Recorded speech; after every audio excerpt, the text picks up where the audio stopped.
Hi, I'm Kathy, and I want to show you how to grow potatoes in pants.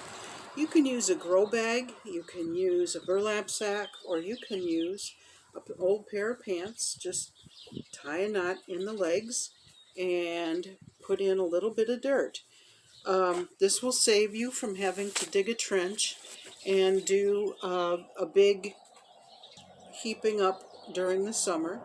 You take your piece of potato and make sure it has 2 or 3 eyes on it, each piece, and then you can make sure that you will have some vines growing out of that piece of potato.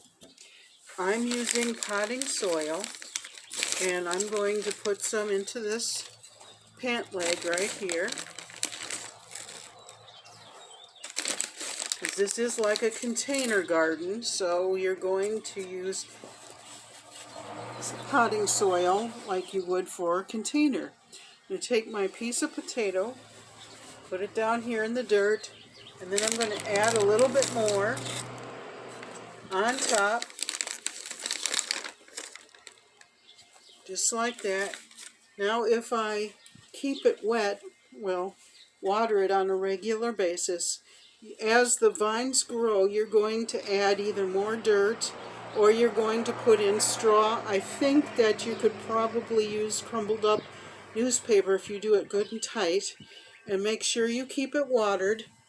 But I'm going to use some zip ties to stick it on my fence, and maybe by the 4th of July, if I plant this on, or if I put this up on Good Friday, which is the traditional day, if I put it up then, I might have some new potatoes by the 4th of July, and that would be good eating. So with that in mind, you might want to think, even if you don't have a lot of space, you might think you might have some good vegetables. You can also make this a little shorter and fill up the thing and put some other vegetables in it, and just attach it to a porch rail or to a yard fence. I hope you have a good day. I hope you stay safe and stay well. Thank you for watching.